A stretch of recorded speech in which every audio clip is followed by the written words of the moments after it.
Welcome to Bali.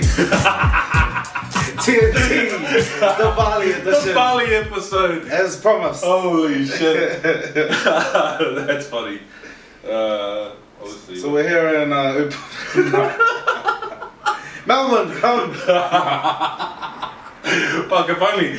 Man, I think that's probably the only regret of the trip, is that we didn't do a podcast overseas. Yeah, that would have been dope.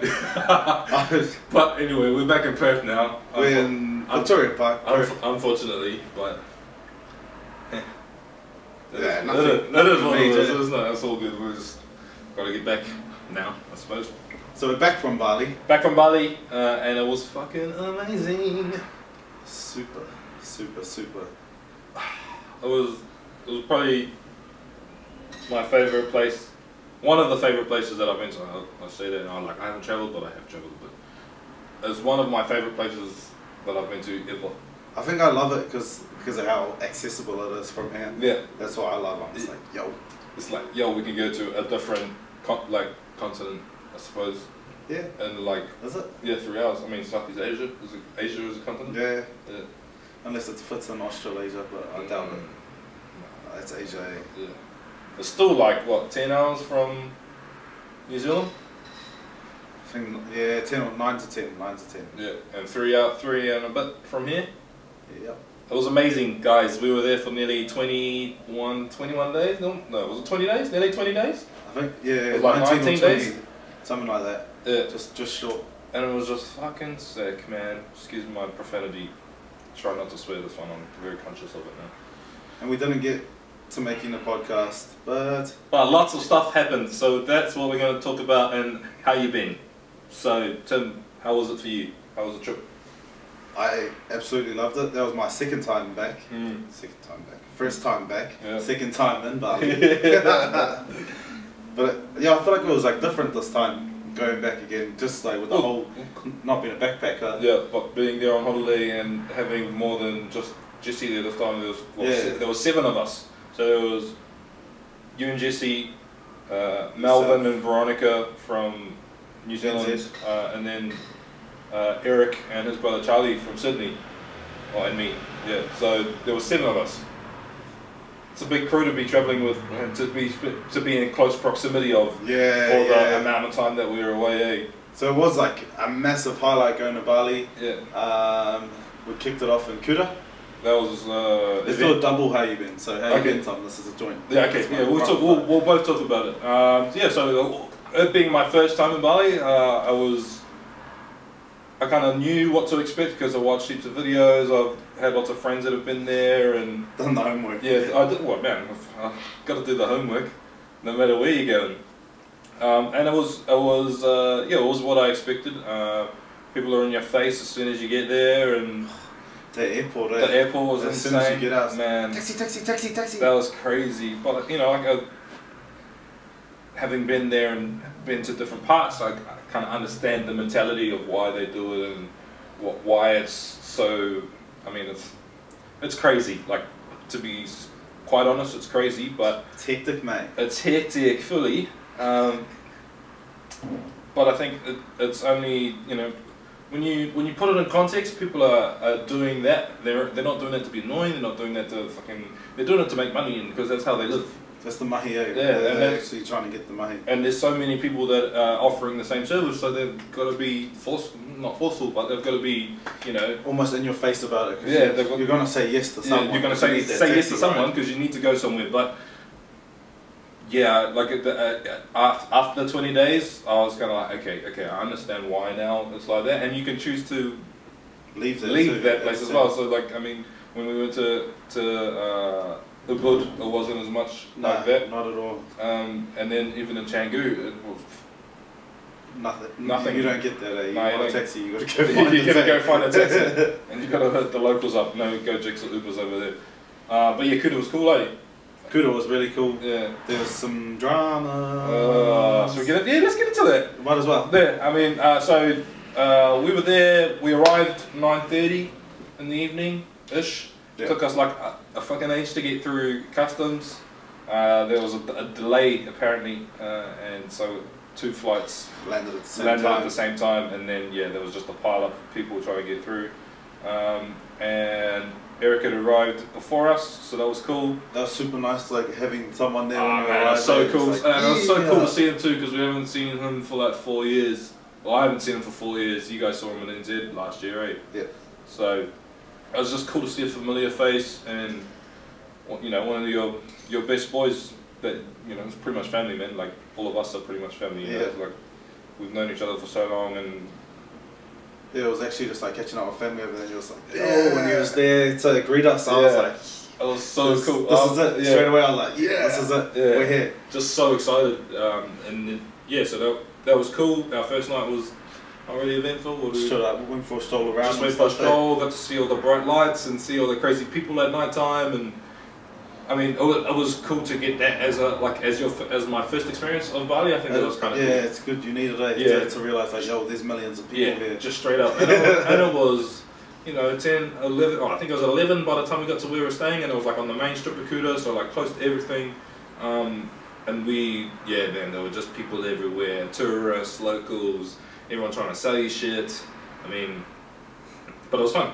It was cool for my you know, like opening experience of Bali. Of Bali. Yeah.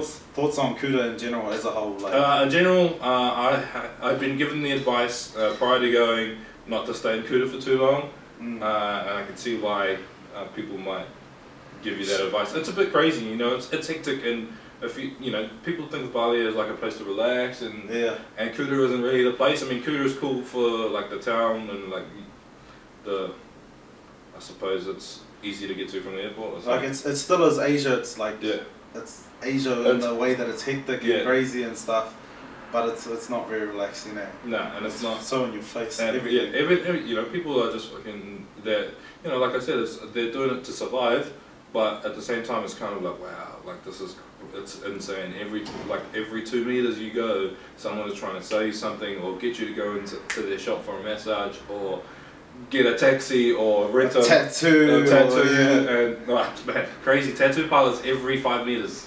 Everywhere, one there. Like, it's crazy. So that was fun.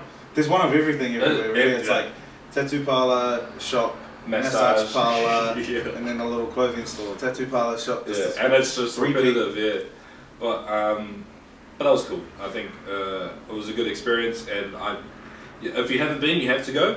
Yeah, you do. You have to stay in Kuta and check it out. And then once you go on, you can see for yourself whether you like it or not.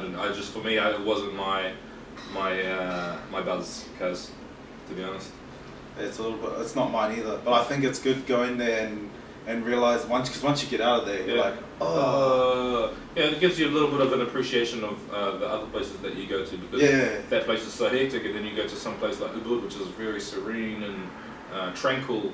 In the mountains, and with all the rice fields and stuff. You know, like there's more nature than there are buildings, and like in Kuta, there's more people and lots of buildings than there are anything else. You know, so Kuta's just like hustle central. They want super hustle, man. It's like the money exchange there. Eric and Jesse went and exchanged some money, and then came back, didn't realise, got back to their room after they had counted it and everything in front of them. And then got back to the room and we're $100 short each. Yeah, and that's 100 Australian dollars. Yeah, not even like 100,000 rupiah, which is $10. $10, But 100 Australian dollars. $1 million, guys. $1 million short.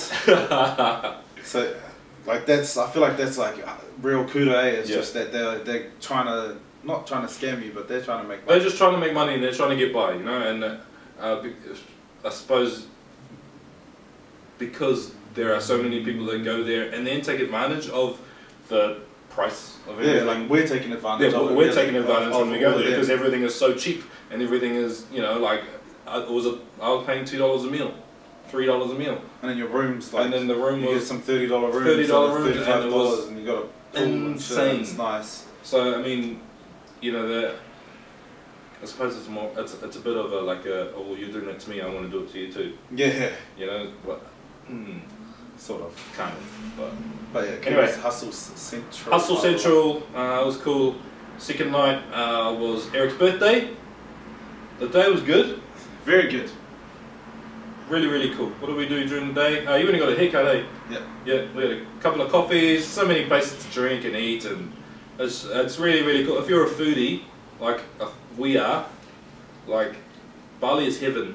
So many places to eat, so many good places to eat. Not just like they're there to be in competition with someone else. They're there really, really stiff competition because and they all have their own little like identities, like trying to do things differently. And oh man, it was just it was so cool to see that because I'm passionate. And obviously, being in hospitality, I'm passionate about food and beverage, and that just seeing that and how good they were at it and how easy, like how easily accessible it was. I mean, and they're actually passionate, a lot of them, about like their little cafes and all of that. Like little coffees and the little sugar thing that you get on the side. Sugar cube, give you a little biscuit too. You're like, yeah. So it was, that's what I want. That was the cool part.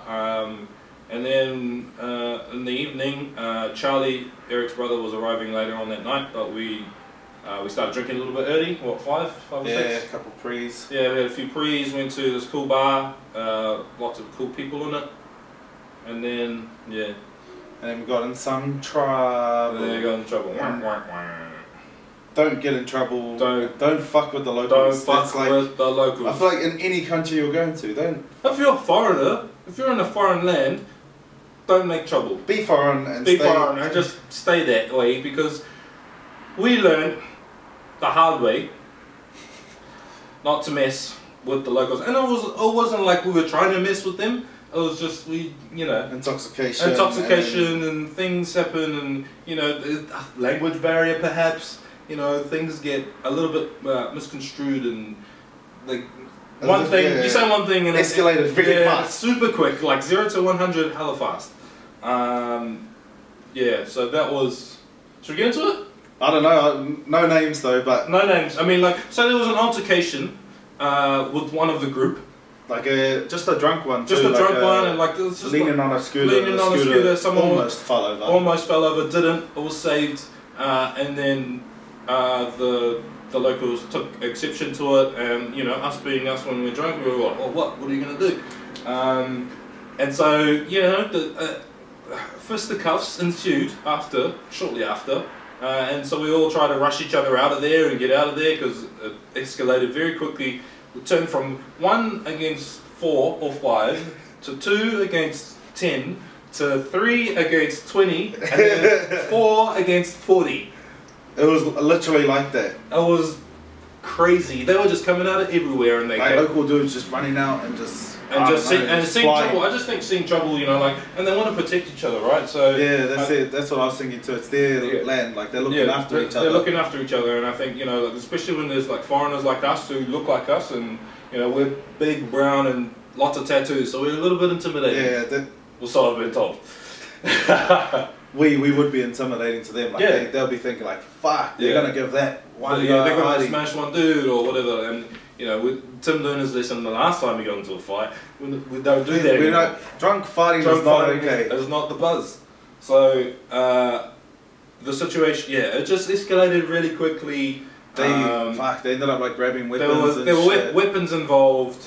Like we got bottled and stabbed, jousted, and kicked, and I had a big bruise on my head and my belly for some reason. Don't know why, but I got jousted with a bamboo pole, like an actual bamboo pole. Crazy. Like actual crazy, but we got back together. But we got back together eventually. Like we all had to split up pretty quickly, just because it was crazy. Which was pretty hectic. And splitting up. And because Jessie was there as well, so we wanted to make sure that she was safe. Yeah. And so we all split up. Everyone bolted. Found our way back to the hotel. Found our way back eventually. It was scary. It was scary. It was scary. It was scary. I was the last one, and I was the last one there. Yeah. And I was just surrounded by everyone, and there were some angry people, man, and I was just like, sorry, man. White flag. I concede. I'm sorry. I just had to put my hands up, because there's no way I'm fighting my way out of 40 people with weapons, and. Truth be told, I've never had a fight in my life. So it was proper dangerous. So I think that's like the thing is, when you're in a foreign country, you're you're in their country, so you're going to be in the wrong. Yeah, all the almost time. no matter what. Every time, it doesn't matter. You're in the wrong. And I think you've just got to concede and count your lucky stars that things don't happen. And I think you've got to avoid trouble at all costs. Walk away from it. I think that's what we've learned from that. And from that experience, I think it's just walking away. Like, especially in a foreign place, there's no need for anyone to get hurt or for trouble to escalate like that. But it did. But yeah, I just think the smarter idea, if you want to be safe and you want to be able to go to a place again, walk away. Yeah, so that was pretty crazy. Second night. That was crazy for our second night in Kuta. That was insane. And we sort of had to stay away. Like, it felt dangerous. We had to stay away from that area in general. Yeah, because people were talking about it afterwards. Like local people were walking past places and they're like, and they were saying, "Hey, big fight last night, haha!" And I was like, "It's like, oh shit!" Everyone was talking about it, and everyone knows. I suppose because they all talk, right? So yeah, it was a frightening experience. I think it was a humbling experience for some. Yeah, definitely. After that, yeah, and I think that's just something to be wary of if you're traveling. If you're planning on traveling or you're going somewhere new, just be wary of that. Don't just stay away from trouble now. Yeah, you're in the wrong age. There's no need. There's no need for any of that. There's no need for like the ego and especially when you're not in a familiar place. Even if someone rips you off, like in those countries, it's kind of like you buy a bag and you get ripped off. It's just like your loss. Like, just take it. Yeah, you just got to take the loss. Just take the L. Seriously. There was a couple of those. Get hustled and I paid $15 for a pair of jandals. I probably could have paid $2, but hey. But you just take it on the chin. Yeah, there we go. Right. I got better at bartering as the trip went on. So I think that's how it goes. When you start off, you're always just like, how much do I pay? And you feel like you're paying a decent price, and then you start. Someone else is like, I would have gave you $10. And you're like, no, what? So there was a lot of that as well during the day, which was fun. Just going to places and trying to bite other people. Because they're hustling and you're hustling too. Because you're like, I don't want to get hustled. Yeah. So that was a fun part. I think I enjoyed that because I've never experienced that before. Yeah, but butter, where you gotta like. So is this a good price? Is this a bad price? I don't know. What am I going off right now? Straight up, I can't believe. Now I'm looking at myself like I can't believe I paid $15 for some fake ass like Haviana jandals. They're gonna serve me well, no doubt. But I could have paid $2 somewhere else and they would have been happy. The same ones. Yeah, the same ones, the exact same. And they would have been so happy. I always think when you get ripped off and like walk away in my head, I just picture them being like, yeah, like going to the next shop and be like, I fucking paid $15. That's so funny, but it just made me laugh. I was like, oh. That's gold though. That's cool though. It was a learning experience for sure. So Bali, like Kuta especially, is just one big hustle. Yeah, and but it's cool too. It's nice. It's cool too. Sunset's nice. There's heaps of stuff to do around Kuta Beach, that mall next to Kuta Beach, that was pretty cool. Beach walk. Yeah, the beach walk. That's the one. That's cool. Yeah. I got a haircut around there. It was all good. Yeah. Yeah, like we said, the food and stuff all over is good. Anyway. Yeah, anyway, you eat anywhere and it's good. And even just eating at the little warangs. They're nice. They were really, really cool. You get like the local cooked food and it's local dishes super cheap. Like I was paying average of $2 a meal. Yeah, you're paying like $2, $3. Yeah. You're getting decent food. Yeah, and like on those lunches when we were hungry, we were paying $5, getting 2 plates and a drink, and just being like, wow, why are we eating like this all the time? So that was cool. Kuta was cool, and then from Kuta, where did we go? Melbourne and Melbourne and Veronica. Name. Melbourne and Karibi. So they arrived and we jumped ship, literally. And went over to Gili, which was super mint. Oh man, that was cool. That was like the epitome of like an island holiday. I feel like it just kept getting better and better, eh? Yeah, like everywhere we went, like along the 3 weeks that we were there, was just like this place, and then. And they had their little perks for each one. Yeah, so Gili's just like a how far was that? It was like almost 2 hour. 2 hours by by speedboat though. Like you're going pretty fast. And it's actually not part of Bali. It's part of Lombok. So Lombok is what, on the east? Yes. Of Bali. East side of Bali. Yeah. The next major island over. And then the 3 gillies are like northwest of Lombok. Of Lombok, yeah. Yeah. Sort of. Kind of. But you can see Lombok clearly. Yeah. Like while you're on the gillies. Yeah. And you can see Bali barely. Like at sunset, we could see it in the distance. But other than that, I feel like I couldn't see I don't think I saw the mainland of Bali. It's quite far. Yeah. But it was fun. It was really, really cool. No cars, no motorbikes. No motors. No motors in general, just push bike walks and... Electric scooters. I've seen a couple of electric scooters. And what are they? Horse and carriage. Horse and carriage. Oh, yeah, the horse and carriage. So that, yeah, like that, we all, Tim and Jesse stayed at a place that they'd stayed at before, when they were there previously. Yep. And we all stayed at a resort on the Pandawa side, which was like the sunset side of it. Yeah. Of Yeah, Pandawa Resort. Yeah. So it's like the sunset side. Yeah. Which is it's a lot quieter. It's like the resort side, really. Yeah. Like there's more resorts. Yeah, it was like 3 or 4 resorts on that side of the island. Way quieter. And just super quiet. Beach. There was a beach party on the night that we arrived. That was pretty crazy. But yeah, it was cool. It was cool to. It wasn't cool getting there. We had to trek all our bags like through these like made up like dirt roads. Dirt roads. And it was just. I feel for the people that had to carry like that pulled their bags and like. You know when you travel and you go on a holiday, and you're thinking you're going to like some luxe place and you take those wheelie ones. Luggage. Luggage, yeah. Like you take luggage. You take luggage. You actually take luggage. And you're lugging it across. You're definitely lugging it. There's no footpath. No and the wheels are working. No concrete roads. It was all like gravel or dirt or yeah. And it was. I was cracking up when you guys left and. Like, how far is that? I was like, oh, I don't know, maybe half an hour, I think, to walk across. And then when I saw you the next day, and I was fuck that, G. Never again, eh? I'm not walking there with my bag again, eh? But the funny thing was, he had a backpack and like a Malvin's like a carry-all, and then he had Malvin's big luggage on his shoulder as well. Right. The hero. What? Yeah. What a hero. He was redemption.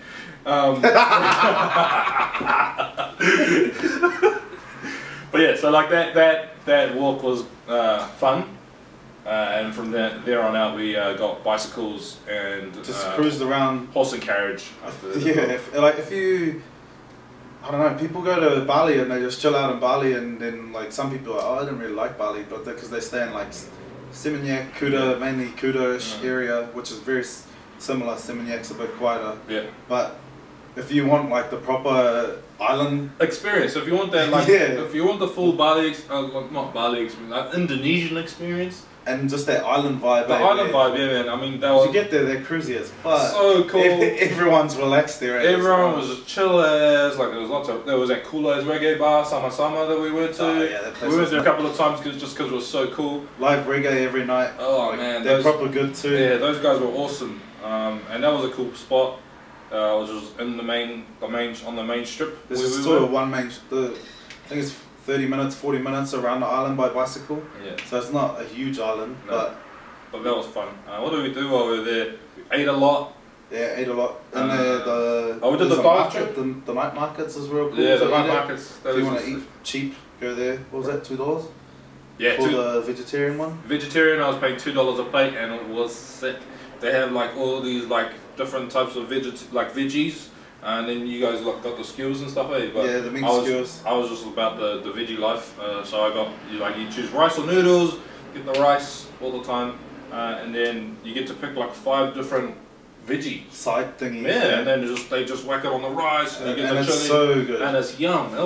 It's a proper local experience, like a local market when you go there. Even though it's foreigners buying. Even though there's heaps of foreigners, it was actually like like when you go like. Say for back home, if you go to like the Otala flea market, that's what it felt like. Yeah, but like their style, because it's not a caravan. It's not, they're not trying to, it's just like, it was a food market, essentially. Yeah. Yeah, so that was really cool. Get fresh fish, like crayfish and all of that. All the seafood, because they're obviously by the water. Yeah, that was really cool. That was my favorite eating experience. I think yeah, I love eating there. That's my shit right there. That was, and you know, like there was one night I got 2 plates. For $4. I was like, you know what, I'm still a little bit hungry. I wasn't even that hungry. I was like a little bit hungry, and I was like, you know, I'll just get another plate, please. And then they got the desserts one there too. Ah, bruh. And you can get, I don't know, there's all this homemade stuff, donuts and everything. I'm not a dessert guy, but there's so much stuff. I was tempted. I was like watching everyone eating the desserts. I was like, and it's like nothing cheap. It's like so cheap.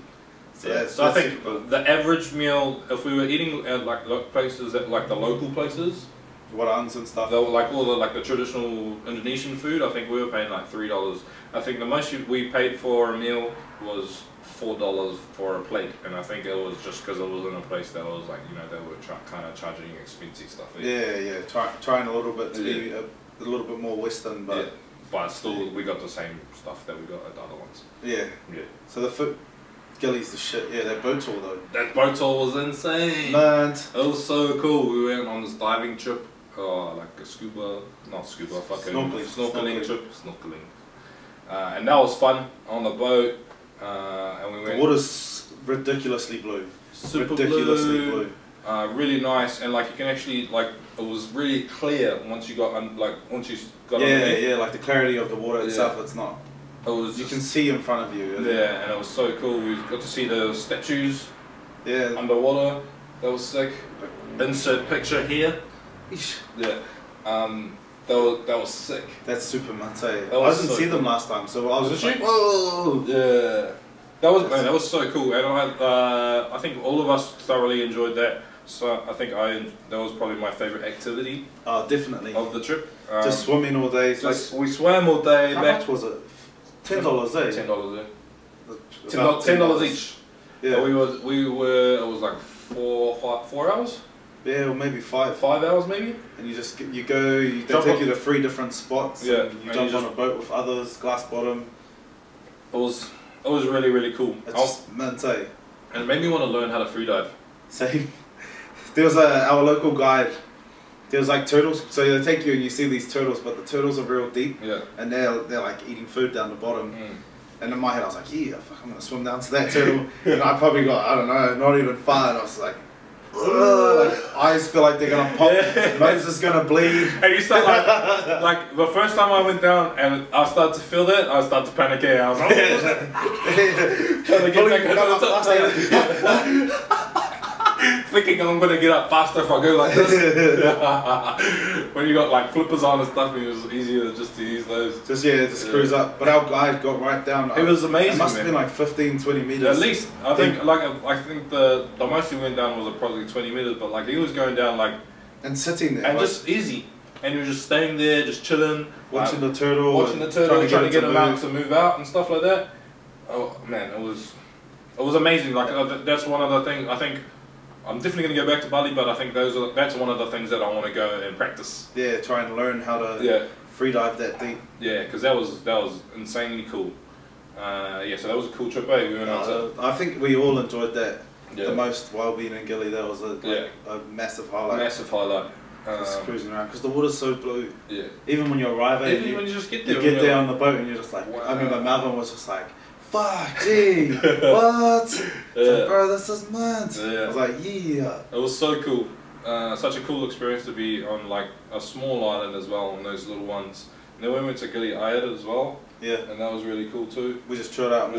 Had some lunch there, and but you can see the lifestyle and how people live, and like how the locals are, and how it's a bit more quieter there. Because we stopped on the main strip, but it was just a couple of restaurants. It was just super chill, and you know, like I think. Eric talked about it a bit. He was like, you know, I'm super grateful for what I have now, because you know, this is because you see how they're living and they're happy. Yeah, just super happy.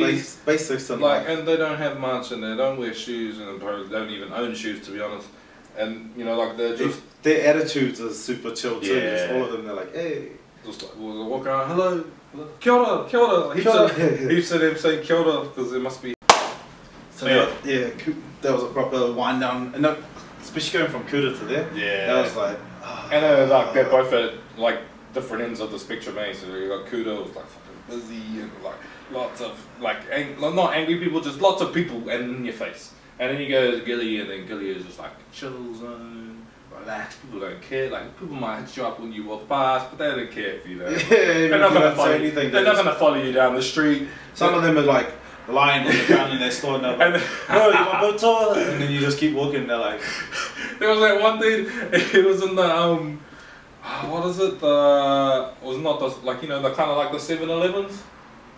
Or like the mart like the Indomarts and the Kmarts. Yeah. I walked into one and the guy was just chilling, like lying on the ground, had his shirt off. He worked there and he was just chilling on the ground, like just like relaxing. And then he looked up, he's like, "Oh, you want something?"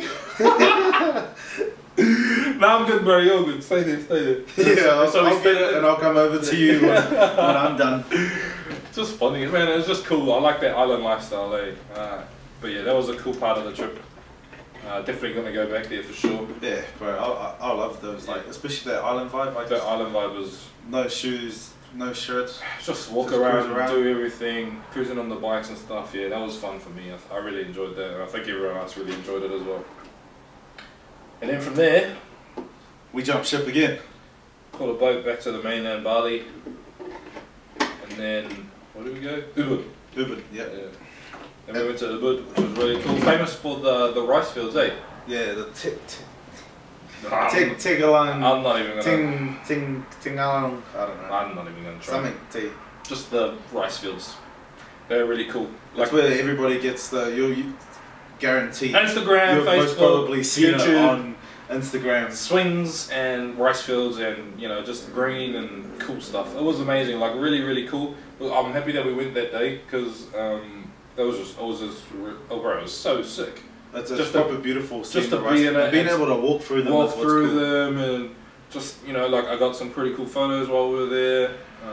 Didn't really get any cool ones of me though. But yeah, it was just picturesque. Like those things that you see. Like when you look on Instagram or on YouTube or whatever, and you're like, oh wow, that looks beautiful. And that's it. And then actually being there. It was like, yo, I was like, wow. That was a cool experience, being able to see something, because everything's so accessible now with internet and stuff like that. Being able to see something in front of you on the phone and then being there in real life. Yeah, actually seen it and just been like, I'm at this place that I've seen so many times on Instagram and Facebook and social media and stuff, and I'm actually here, and it's even better in real life. It is. And that was so cool. We stayed at this really dope villa as well, Villa Gajah. If you're gonna eat a villa, stay there. Villa Gajah, gay A. G-A. We're not homophobic, by the way. J-A-H. Gajah. He's gonna. It was happy gay. It was cool. It was very cool. I like it. But yeah, Villa Gay. Villa Gajah. Villa Gajah. That was sick. Like Ubud's got its main little hub with like a couple main streets and stuff, and then our villa was probably I reckon 5 minutes. 5 minutes. They keep saying 10 minutes. It's 10 minutes if you don't take the turn, somebody. Yeah. But it's fully like 5 minutes. 5 minutes away, and it was really cool. We all got scooters while we were there. Just cruised around the city. Yeah, and it was sick. And because where Ubud is, like even if you don't make it to those rice fields, you're riding down roads that have rice fields. Yeah, they've got rice fields down them. They've got like palm trees and forest backdrops and stuff. It's just, in general, it's just like a beautiful little... So beautiful. And in the mainland, like you're in the middle of the country. That's the middle of Bali, yeah. Like Bali, right, yeah. kind of like... Sort of in the middle-ish. Yeah. It'll be down the bottom still, but like you're in the middle of the island and it's just stunning scenery all around. So cool. Tranquil as fuck. Actual. We had this... like the Villa Gajah. It was really cool because it had an infinity pool, and like when we were in the pool looking out, like it was just the scene was the amazing. backdrop was just wow. And like we got there, it had like the forest and it had the rice fields. And it faced the sunset. And the sunset, man, perfect. It was amazing. Like and the people that looked after us there as well. They made it better. Like that. Wayan and Suri. Wayan was the housekeeper or the home boss. I don't know what those rollers, but he was the man. And his wife Sudi as well. They lived in a little spot just above. Well, not Took above. like the main breakfast. They gave us. It was so good. Like if you're going to Ubud and you're gonna get a villa, get that. How many bedrooms? 4 bedrooms. 4 bedroom. Yeah. 4 bedrooms. Massive lounge. Massive lounge. 3 cool, bathrooms. Super cool outdoor area. And then the guest stuff just being, and it's not on the road itself. So to get there, you have to get dropped off on the road and then walk like 50 meters, 40 meters down like a little path that kind of runs between rice fields and everything, and then you're there. Yeah. And even that's sick. Like that morning when we walked into town. How long did that take? Like 30... half an hour, 45 minutes maybe. But it was a tough walk in the heat. But warm walk. Yeah. But it was so cool. Like just going and because the roads weren't really roads, they were like little pathways made out of like. They're walkways more than. Oh, it's not a road. It's literally like that wide. Like otherwise you're in the rice field. Or just a shared drop onto another rice field. I don't know. Like down a cliff. Shit down a cliff. Yeah. So like it was really cool to like I really liked that walk because we did it early. I got some good photos out of that walk, and it was just you got to see everything. Like it was just like you see locals. You're in it, Like it was just like people work, like dudes working in the rice fields. We saw that family that had that dog, the Rottweiler with the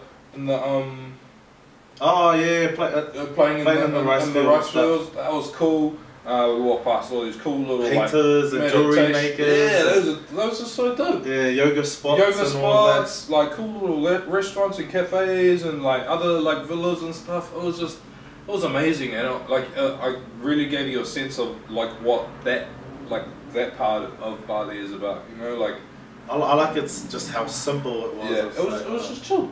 You know, it was serene. And everyone was kind of just like, it's easy, you know. Yeah, like whatever. You don't have to buy anything. You're happy. It's all good. Yeah.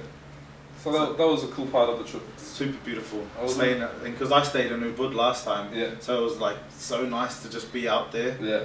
Where it was quiet and actually in the rice fields and stuff. Oh man, it was so nice. Such a cool part of Bali, and I think if you're ever going to Bali, or if you've been and haven't been to Ubud, I think you need to go the next time you go because that place is just next time I go to Bali, I'll definitely go. Yeah, the cafes and the market, like it's a proper little cafe spot. Cafes are cool, Balis are cool. Mum and Dad, you're going there soon, so make sure you go to Ubud.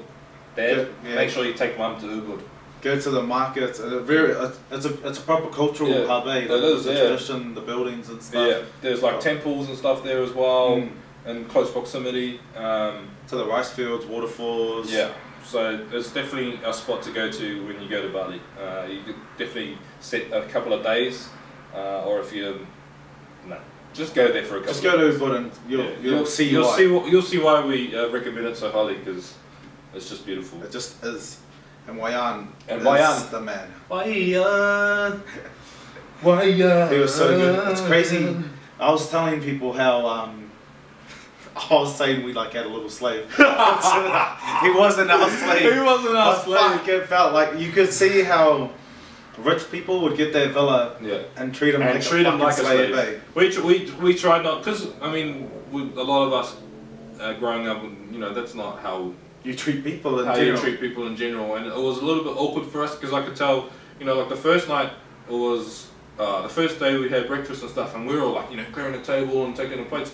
And Wayan was like, ooh. So, no, it's okay. And he was trying to tell us not to, like, because I would imagine that a lot of people that stay there would just be like, leave it there, because they've got Wayan and Suri to come in and clean up after them. But you know, every day after breakfast, we were the ones that would, you know, we stack up plates, clear the table, take them into the kitchen, do the fucking dishes. We tried to do the dishes, but he wouldn't let us. So you know, like. But at least we were putting the dishes into the kitchen for you know, like I mean, it's just what we would do normally anyway. Treat people as people, like that's what I was thinking, that like these people come here and then seeing how that they're earning less and stuff, they treat them like they're better just because they've got more money and they're there on holiday and expect to. Yeah, but I think the quality of life there is a little bit better. I think in some parts. I think the attitude and the attitude of gratitude, I think, is what they have a lot of. Now they're also grateful. Like, man, we were like, there's when we left, we made it a thing to thank Waian personally and his wife as well, and because he did such a great job looking after us, we wanted to make sure that we gave him some extra money as well. So we all gave him some money and put it in his pocket or in, you know, whatever. And because there's another dude. Yeah. What was his name? There was a dude who was the house manager who didn't really do anything other than come and like try to get us to spend money. Yeah. Prick. Oh yeah. So we didn't really like him, and he was there. But when we left, we just gave Waian money, and we were like hating on the whole time. We were hating on that other dude to Waian. Yeah. He was just laughing. Yeah, because I think, you know, but he knew, and he knew that we were appreciative of his service, because he just.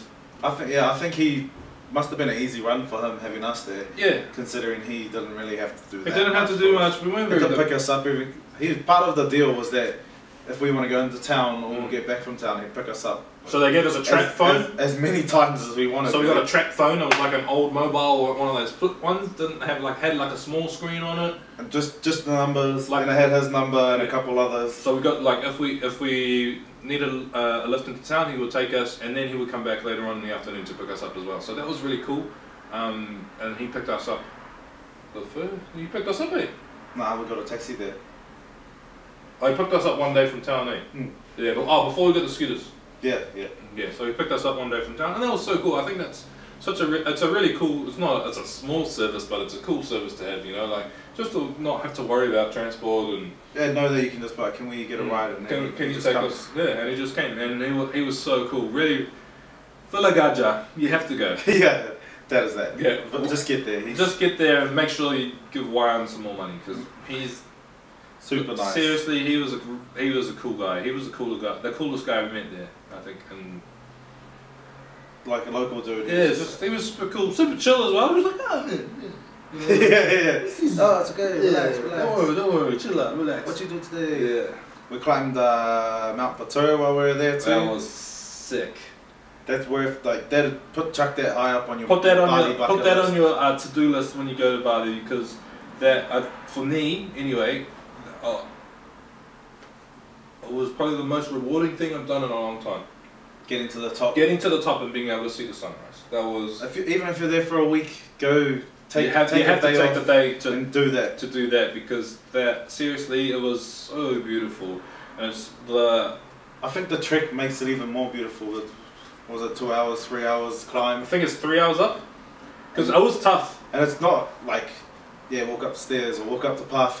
It's like, there's no path. Climbing rocks and there's sliding and everything. There's no road.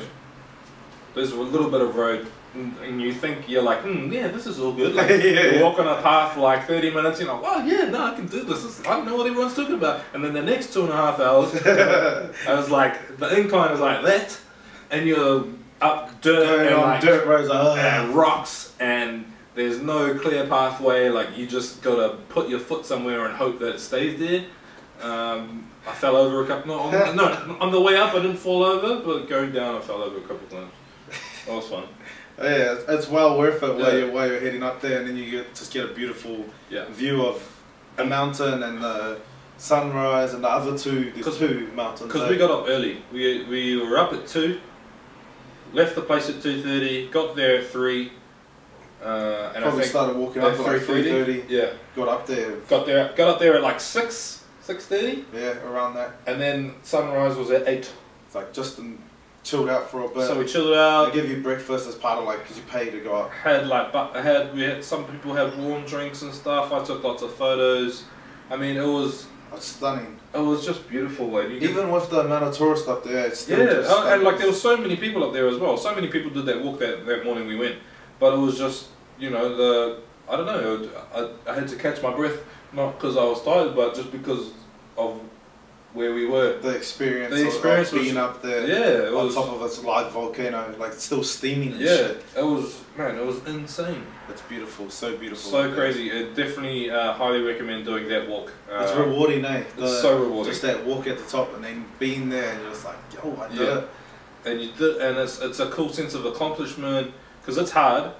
and then when you get up there and you're able to see the sunrise, and there was not a cloud in the sky, so it was super clear. Yeah. So it was really. It is hard too. It's hard, man. Not. Like I mean, like, if I did this, if I had done it a year ago, I would have got halfway and given up.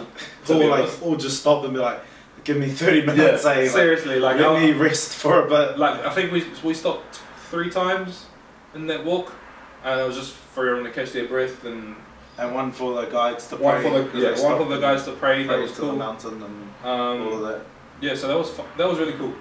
Super, I loved it. Yeah, it was like it's not for everyone. It's not for everyone, but I mean, if you want to give it a crack, you can do it. Seriously, it's that sense of accomplishment afterwards is. It's insane. On the way down, you're just like tired and wobbly legs and dance like Tom. Right, can I just say though, that dance was like, it's stuck in my mind as well. Like, I don't know how, don't know why, but it worked. And I was, as it happened, I was like, somebody better have saw that. I hope someone saw that. You fully kept your balance. I was like, right, it was so good. So we're going down the mountain. I'll elaborate. We're going down after the sunrise, and we've done all this walk and taking. Your legs are tired. Your legs are dead. There's so much lactic acid building up, and you're just like, I'm done. I had enough. And you know, because it's all rocks and there's all dirt, and you know, you're sliding and slipping, and standing on rocks is uncomfortable sometimes. And so like and the funny thing was, we were almost there. Actual though, we were fully about to hit the road part. We were almost on the road part. And the road part's like another 30-40 minutes. But we were almost at the road part, and we're coming down, and you know, like after a while you get a little bit lazy and you just step. And so I took a step and then misstepped and fell, but I managed to regain my balance by flipping this leg back behind me. And it's funny because your hands came up to keep the balance too. It was man. I was very proud of myself for not falling over, and then the move by which not falling over was very impressive. And Tim saw it, so I was happy. Straight away, I started cracking up, and then you fell over because we were both like in fits laughing about it. And then, like, I think it was like maybe 10 steps down. 10 steps after that, I fell over. Like properly. And like I fell back like that, just fell flat back. Luckily I had my backpack on, and I didn't, you know, it was all good. I didn't hurt myself. It was just funny because I was too busy laughing about my dance move. Saving the time. Saving the fall, and then all of a sudden, you know, end up falling anyway. But no, that was gold though. That mountain climb. That mountain climb was the shit. Work on your dance moves, and then so Ubud was sick, eh? Yeah, I really enjoyed Ubud, and from there we taxi to Canggu. Canggu. And were we in Canggu where we stayed in the villa? Nah, we were in Kirubakan. Ah, yeah, that's right. How come we didn't go to the... I don't even know. Forgot. Got lazy, just going to cafes. That's the lifestyle in Canggu, cafes and surfing. So we got another villa in Kirubakan, which wasn't actually that far. Right? No, it wasn't that far. And I think it was about like an 8-minute scooter ride. Yeah. It was easy, and it was an easy scooter ride too. Lots of traffic. Scooter's the best way to get around too if you're up for it. I learned how to drive a scooter there, ride a scooter, and I think the most daunting thing about if you're going there, I think the most daunting thing is the traffic. Yeah, it is. It's because it's not. There's no structure. There's street lights, but people don't obey them. And they're not very common, you know. There's like one every 5 kilometers. And the road rules aren't like these set are in the stone. law. No. yeah. They're not probably. Let's just assume there are no road rules because that's how people drive. But I think people on the road are courteous and aware. They're all aware of that someone could come. Best drivers in Bali. Best drivers I've seen. Like especially aware. Oh, definitely. the best drivers, like on a scooter or in a car, like in those big fucking people mover van things. Just they know where they can fit. They know how much space they've got. They know what's around them. They know they can see scooters coming from ages away. Like, applaud you guys. Well done. I suppose you're learning in the fire. So. Actual though, yeah. That's trial by fire right over there. Yeah. That was like you learning to ride there. I was like, yo, yeah, you're safe now. Yeah. You got it. Yeah, so that was good. That was easy. I mean, like, now, what, when we were there for 4 days? Yep. 4 days. Ish, yeah. 4 or 5 days? I think. And because it was the end of our trip, we were all kind of like, yep, let's go and eat. And so we went and ate. I shaved my hair.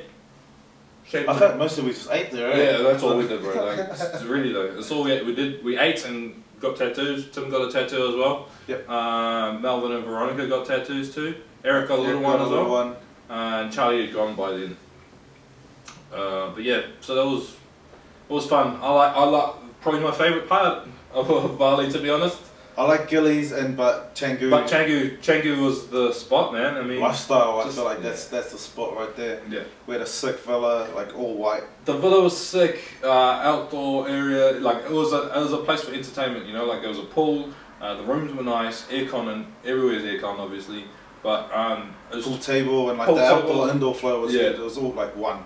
It was just really cool. Really good for entertaining, and we had a good time in the villa, drinking and playing pool and swimming and stuff like that. Trying to gain her. But yeah, it was cool. It was close, and you know, getting on the scooters for like $6 to $5 a day, or however much we paid. Yeah. Those are really cool as well because it's easy to get around and they don't take up space. So you just park wherever and walk everywhere. I went to a few cool cafes. I think that's like a big thing in Canggu is there's so many little restaurants and cafes and so much food.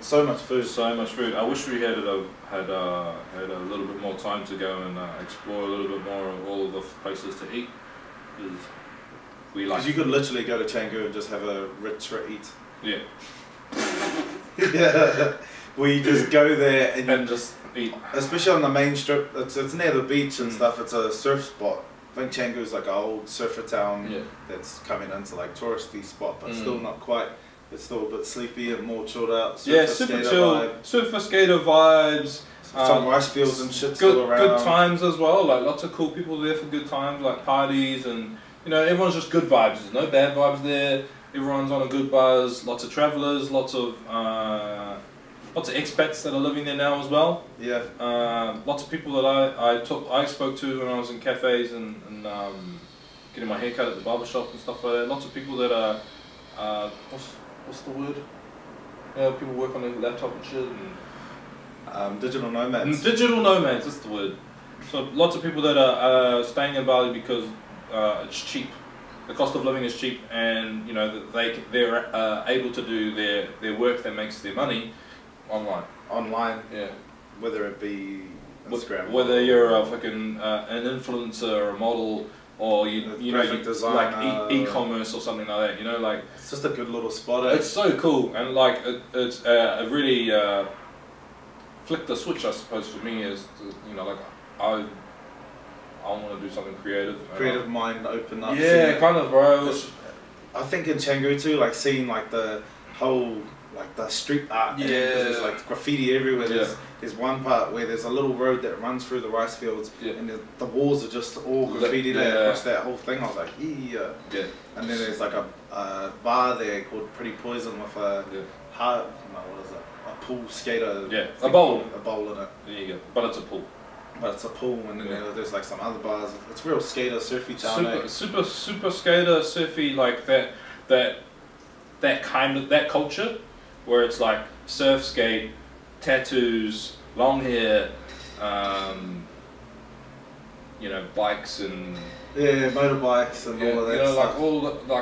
But it's so cool. The Deus has a place like a workshop and stuff like that there, and a retail space, and a restaurant, and a barber shop, and that was probably one of my favorite places. That place was sick. That's got a good spot. It was so cool, and they're right, like smack dab in the middle, close to the beach, but not close to everything, like to the center of the main strip. like not on the wrong side of it. Mm. They're on the right side, you know, closer. Like, man, it was so cool. I went there to get my haircut on the first day we were there, and it was just insane. So cool. Yeah, to be honest, it was my favourite party. Yours? Probably Canggu. Like, I love Gilly, yeah, but I think Canggu is just like, that's it. Yeah. Just those, the cafes and stuff. Yeah. I like going for a coffee, and the food. The cafe food is so good there. Yeah. And it's not superly overpriced. And it's not like a lot of the stuff's not overpriced at all. I think, and in Canggu, like there's probably, I would say, maybe a cafe or a place to eat, maybe every 20 meters. In that main little area, and that main strip, you can leave there and go to like other little ones that like little boutique stores. Yeah, and all that. Like that place where like where I got like around the corner from where I got my tattoo. You know, with the avocado thing. Oh yeah. And it was like that little that gravel fucking road. Yeah, like road bumps, road stops, and there's potholes and dirt. And she was like, hey. But there's some like really nice stores, like local stores that were like doing like clothes, secondhand stores, and what else? Sort of, it was just cool. It was a really cool vibe. The culture, like a Ponsonby.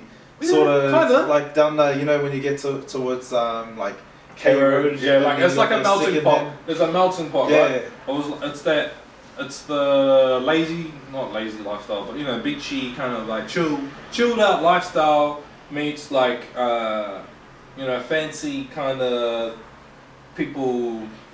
You know, it's a really like I think they just that place is just a dream. Go there, please. It's just fucking thing. I tried surfing while I was there. Yeah. Not that I'm any good, but I tried to play off cool when I got my board. Like, oh yeah, I've done a little bit of surfing before.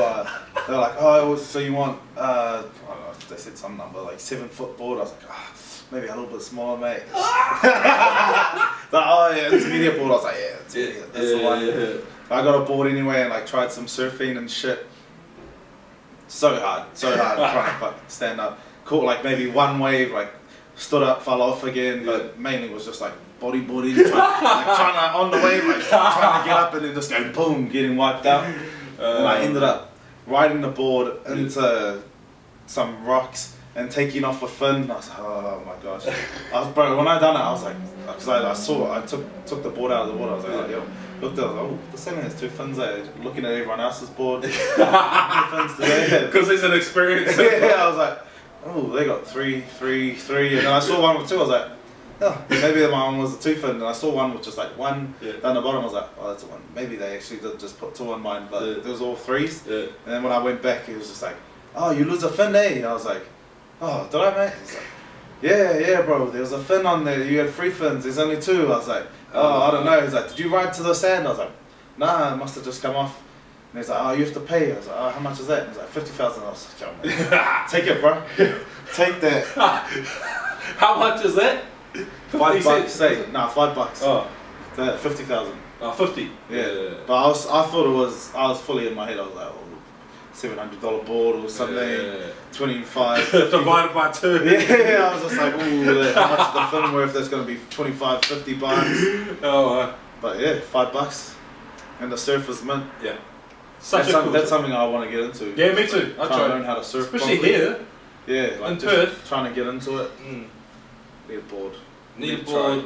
Yeah, I want to try and get into surfing too. I think that I want to learn how to ride a motorcycle after riding that scooter, and I want to get into some surfing, and then I definitely want to do something creative because I feel like I need something creative as well. This is like right now. This is my creative outlet. Yes. Podcasting, which is fun, but I think I need something a little bit more tangible now. Like something where you're actually creating. Yeah, because like right now we're doing this and then we're putting it out and then we're not. You don't even think we twice about it. Kind of let it be. We're just like, oh, okay, so we're doing our podcast. Yeah. You're not actually being too creative about it. We can kind of just jump in and talk. Exactly. So, but yeah, that trip has inspired a little bit of creative. I think it opened like with someone like Eric speaking to him, you could tell he wants to go backpacking now. Yeah. And wants to see more. So I think it's really good, especially just going to a country that's not Western. 'Or owned by a Western country. It's brand new. Yeah. Like it's fully hectic and crazy, and there's a language barrier, and it's foreign, like completely foreign. Well, I think those sorts of experiences are the ones that will build not just character, but build you. Yeah, so I think you just learn to appreciate it. Yeah. Your life, what you do have a bit more, you're grateful for all of the small things that you do have. Yeah, it goes back to that attitude of gratitude, I think just, like seeing the smiles on like their faces. For the small things you do give them. For the little things, and like, man, you give like, we were saying keep the change for like something that was $3, and they get $2, they get to keep $2, Yeah, or even they get to keep less than $1, and they're like, oh, thank you so much. Or you, like, bro, that dude that you gave the Coke to, was it Coke or Fanta or whatever? Remember when Jackie went to that night market and he had the... Lucky me. We went to like a little, what would you call it? Was it market? Or not a circus or a carnival? Carnival, yeah. Because there's local, I'm saying local games because it's not like, it's not your normal games that you play at a carnival where you squirt with the water gun and it's all fancy and shit. It's none of that. So there's like a little betting game where the locals would put, I forgot how much I paid, but you get these little tokens and you put them on numbers, and then they roll this lopsided, like a ball, but it's heavy on one side, and it just rolls around on a board, and the board's got the numbers on it, so like a lotto kind of thing. Yeah, similar. Yeah, but like I like the ingenuity that you see, like in those, like all those little games. They're super creative, on all of them, mate. Yeah, just like all of the little games, like the one when you had to use the fishing line. Like a little fishing line with a hoop to pull up a bottle that's on an angle. Sitting like that, so your bottle's down like that. And sitting on like a little incline, and you've got to try and old mate's there just go think, and then it sits up, and you're like, I can do that. Yeah, super confident as well. Like, all of us say just, I can do that, Yeah. Trying to do it. Tried a couple of times. I think some tried a couple more times than others, but no one got it. It was fun. And Tim ended up winning something. Yeah, I won on the little gamble game where you had to put your tokens down. So I ended up winning, and you can pick a prize. Yeah. And I picked two fizzy drinks, just shotgun, like those. Because there were cigarettes, could have got cigarettes. Cigarettes so cheap in Bali. Bruh. Less than $3. It's bad. For any packet you want, less than $3 really, I stopped smoking cigarettes, but I started again when I went to Bali because $3 a packet. Cheap. I enjoy smoking cigarettes. As bad as it sounds, I enjoy smoking cigarettes. Okay? Yeah. Like whatever. It's a vice. Let's call it a vice. But I think it's the good thing about being here and back home in Endeavour is that a pack of ciggies is like $30. You're not gonna just. I'm not gonna spend $30 on cigarettes. You're not gonna smoke because you can, just because it's so cheap that you can. Yeah, well, but when we went to Bali, $3 a packet, I was like, whoa. Even I was like, damn, I wish I was a smoker because I'd just be smoking up a storm. It's so cheap. It's so. I mean, I was. Thankfully, I've only got like 4 cigarettes left. After those 4 cigarettes are gone, I'm not smoking again. I'll smoke cigars still. Did you bring any back? Cigarettes? No, I just had a packet. Like, bro. My flight was early morning. We went out. We had a massive night. I got back at like 4 AM or something. We got back at like 3:30. Had ordered like Uber Eats, their version of Uber Eats, Gojek. If you go there, get the app. So good. Gojek's so handy. Rides, food, massages, everything. So good. Anything you want. You can order it to wherever you are. Gojek some food, and then I was planning on going into the room after everyone had gone to bed and cleaning and packing my bag and then getting ready to go because I had to be at the airport at my flight was 8:30, so 7:30. Or before 7:30. Earlier, to be honest, before 7:30. 2 hours. It's all like you got your gate closes 1 hour before takeoff. So I essentially had to be there by 7. I planned to be there a little bit earlier, but we got. I must have sat down on the bed and then just went out. And I got woken up by Eric. Luckily, he's an early riser. Gets up at 6 every day. Just boom, every day. Man's up. He's up. He's what ready. Are we doing? He's ready to go. Where are we going? So luckily for me, love you, bro. he woke me up and I just whacked everything or anything I think that was on the ground, put it in there, packed up my bags. Taking pillowcases to the gym. Go-ject a ride to the airport, and that was about, I think, I got into a cab at 20 to 7. Luckily there wasn't that much traffic, so I got to the airport like just after 7. Nice. Which was good, and I was it's not actually that far, but with Bali traffic, Bali traffic, yeah. Like if I was going at like in the evening, it would have taken at least an hour, at least. At least, yeah. And I don't know how far it is, but it's not that far. It's not far, bro. When I was in there, I was like, man, that's not that far. And we're cruising. Well, I was drunk. We were driving past KFC, and I was tempted to stop at KFC. I was like, oh, stop. yeah. So I have time. Right now. Straight up. We're back on a new camera. On a new camera, so change of angle, change of outlook on my front now. Here we go. Yeah, so the last night it was a fucking massive one.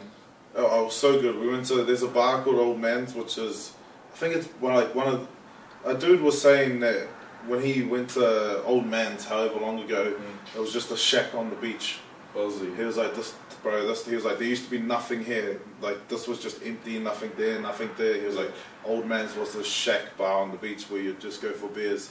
And now it'd be one of the most popular bars. It's right on the beach, and it's super casual, like really, really cool. You can go and they play hip-hop most of the time.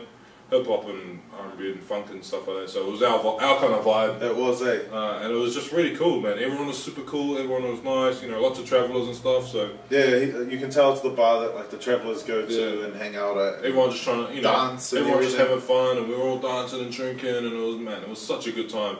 The locals there too, still, like, there was still quite a few locals dancing and drinking and stuff, so it was mad. It was sick, it was so cool. Yeah, I think the whole trip was just a success. It was. I enjoyed it heaps. Yeah, even though, like, with I'm real impatient when it comes to fucking ultra.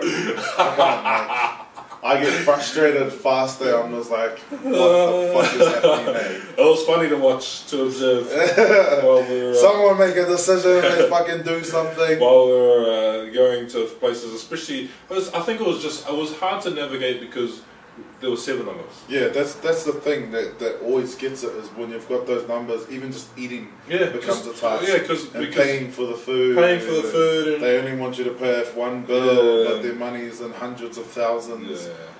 I think you know, it was a thing to I think one of the takeaways from that was, you know, like, I think we learned how to be a little bit more empathetic faster, even if it's not one of your key attributes or skills that you have. You know, like, you kind of get a feel or a vibe from people when you're in close proximity for a long amount of time. So, like, when you were getting itchy, I was cracking onto that real quick. So I was trying to be like, yo, let's go here, or let's just stay, or let's do something. Let's like, do something. You know, even like, if it's nothing, just someone say, okay, we're doing this, okay. Yeah. So, you know, like, it was cool, because, I mean, at the end of the day, we're all family. We've known each other for so long now that it's just automatic, you know. Tim's my brother, Mine is my brother, Eric's my brother, you know, and anyone. We've known each other for long enough that we know when someo's starting to get, like, up, down, whatever, exactly. Like, well, man, for instance, that night in Kuta, we saw it going that way, and we were trying our best for it not to get that way, but, you know, things happen. It happens, so it's done. But, you know, I think we have a good feel for each other, and how people, you know, we know each other well enough how to do things one way or not do things that way, or, you know, or when someone needs space, or just all of that, like, or to take the weight, you know, like, you know, when somebody's like you making too many decisions and it's starting getting too fucking frustrated. Just frustrated, just like, well, fucking hell. Yeah, it's trip planner. Yeah, hard. So, I mean, yeah, it was cool. It was cool. I think makes me miss the boys a lot though. Yeah, straight away, like, when we left, I was like, oh, this is. It's one of those nice, even though I was getting frustrated at being together. Yeah. That's just how you get with everyone. Like, you want your space, but then when you're away from it, you're like, oh, just man. Like, oh man, I miss you guys. Yeah, straight up. And it makes me appreciative to have you and Jesse here, because otherwise I wouldn't have anyone. Yes, bro. Actual though, we like don't know many people in Perth. No, like we don't know many people in a handful. Well, no, a few, but it's could be more coming. Yeah. Hey, let's go. Come on, crew. But you know, like it just especially when you're in a foreign, living overseas, I suppose is different to being back home, where you've got everyone. And I think like even when you are alone, you know that there's still people. You know, you can still reach out. Yeah, or you can go talk to them or call them up or something like that. Like here, it's a little bit different where you work away. I work odd hours. Yeah. Well, not working at the minute. Fun employed, still family. Yeah. We'll do another one on back, bro, so where we can actually talk about that us stuff. Personally. Where like, this is Bali edition. Bali edition. TNT Bali edition. Bali edition. So yeah, I mean, it was cool. Maybe we missed the boys a lot, but I mean, it was cool to be able to spend that time with Melvin, Ronnie, and Eric and Charlie as well. That was really cool. I was super good, like just a perfect little link up there. Yeah, it was, man. And it was cool to be able to experience all those things in Bali that we did together. Yeah. You know, it's an experience we can hold dear and share forever. I feel like we'll go back to Bali. For sure. If anyone's going to Bali... If anyone's going to Bali, hit us up. Hit us up. We're so close. Close. It's insane. Return flights from Perth start as low as $250. It's insanely cheap. And this guy's my boss. So, it's easy. Yeah, I get weeks off. Like I get a week off, so I'm down on Bali. If anyone's going to Bali, hit me up, bro. Especially if it lines up with a week off. I'll come over for a couple of days, just to be like, yo. Hello. Come to Canggu. Come to my hood. My neck of Canggu. Yeah. The cafes.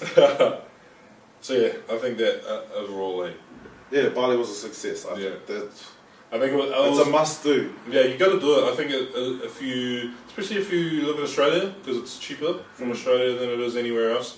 But even if you have the opportunity to stop through, like coming from Europe or America, to stop in the greater part of Asia, like what was it, Singapore, lots of flights from Malaysia, and Bangkok, I think are the main little stopovers. So if you get the opportunity to stop there, do it. Because I think, especially if you haven't experienced Southeast Asia, right, the Bali trip's got me hungry to experience a bit more of it. I think it's a good little culture shock. Yeah, if you haven't seen, essentially a third world country. Yeah, because it is one of the poorest countries because of its population and all of that. Fun fact: Bali has the biggest, longest distance-wise coastline out of any country in the world. Not Bali, Indonesia. Yeah. The longest coastline out of any country in the world. Sick. That is a fun fact. Bali, about Indonesia. Okay, so top 3 things to take away from the trip. Experiences with like our mates. That was highlight. Yeah. I think I was the being thankful for what I do have. Yeah. Like seeing it all again, because coming over here, I've jumped back in and rock palladiums and shit. Yeah. Like new shoes and all of that. Yeah. Consumerist, and seeing that again, I was like, yo, I don't actually need all of that. To be happy. Yeah. Yeah. Simplicity, I think it was. Yeah. And Canggu, I like to get Canggu. That Canggu life, bro. What about you? Top 3? I think the three things that I took away from the trip was, again, the opportunity to experience, to have those experiences with loved ones. I think that was the main takeaway for me. I think the second one was, again, same as you, that attitude of gratitude, being grateful for what I do have and the opportunities that that I'm given or that I'm able to take. Especially there's so many more we have way more opportunities. Yeah, we've got way more opportunities here to do something more, to be better, to strive for something greater. Yeah. The work ethic and everything. Exactly. So I mean that's the other one, and I think the third one will be for me. It's kind of reinvigorated my creativity, and creativity, and actually the hunger to express it. Yeah, like you want to show off your creative side more. Yeah, yeah. So I think that's what, because just being, because top 3 things that are important to me, like at this moment, food and beverage.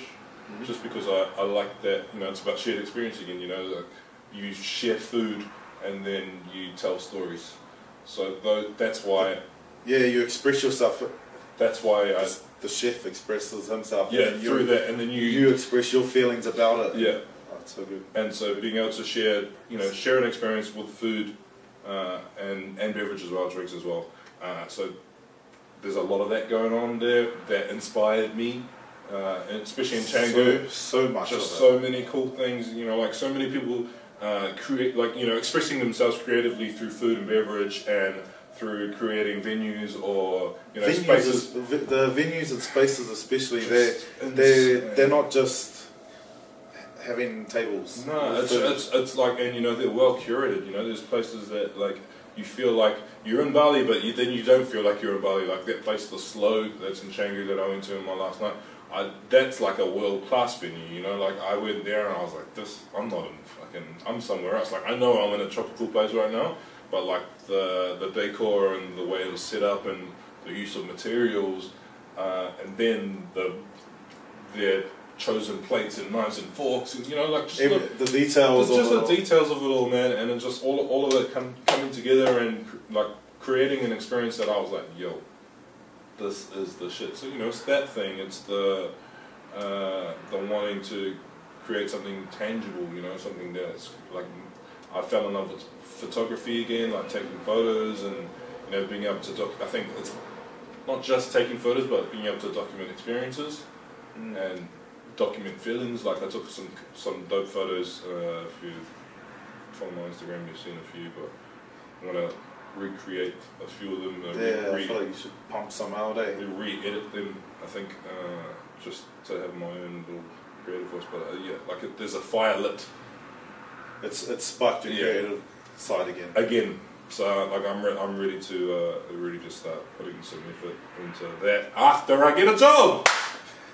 Anyone watching this in Perth, WA, I'm going to put this up soon, and hopefully I'll get a job out of it. Fuck, how sick would that be if I get a job out of a podcast? If someone's just like, yo bro, got some work. If you've got some work, holla at your boy. Doesn't matter what, I don't care. I'm experienced in hospitality, but I'll do anything, to be honest. But willing. Yeah. Willing and able. Willing and able, man. For New sure. experiences. All of that. But yeah, those are the 3 takeaways. So Bali was a hit. Bali was a hit. And we loved it. Go there. And we should have done a podcast. We should have done a podcast. At one of our sick villas. But we didn't. I think we'll do one though. Yes. In future. I'm going back. I'm definitely going back, bro. It's like it's so accessible from here. It's inevitable for us to go back, I think, and even if it's a short time, I just I love it. I fell in love, and when you fall in love, I think you just do it whatever it takes to get back. To get back there. Yeah. Yes. So anyway, thank you thanks for listening and watching to the Bali edition of the TNT podcast Showcast. Hopefully you took some good things away from. That was just like our little travel catch up. Little recap. We were there for 20 days. So. And last week it's been just over a week now that we've gotten back to real life. Snore. But yeah, hopefully you guys got some good. Even if you're going there soon, some good recommendations too. Yeah. Hit us up if you go there. Hit us up in the comments and the whatever. Share all of that shit. Hit us up on Instagram as well. I see a few people that have been watching and listening to the podcast hitting me up on Instagram personally, so keep it up. Yeah, just let us know if you have any questions on Bali, activities, places, food, costs drinks. Of things. Yeah, costs. Yeah. Because you can do it on the baller. You can do it on a baller budget, or you can do it on a fucking backpacker's budget. Yeah. So, yeah. thanks for listening and watching again, guys. We're going to get another one out this week as well. because we still need to touch on what's going on here. Here. Yeah. Because your man's engaged. Stay tuned, whānau, for the next episode of the TNT Show. Over and out.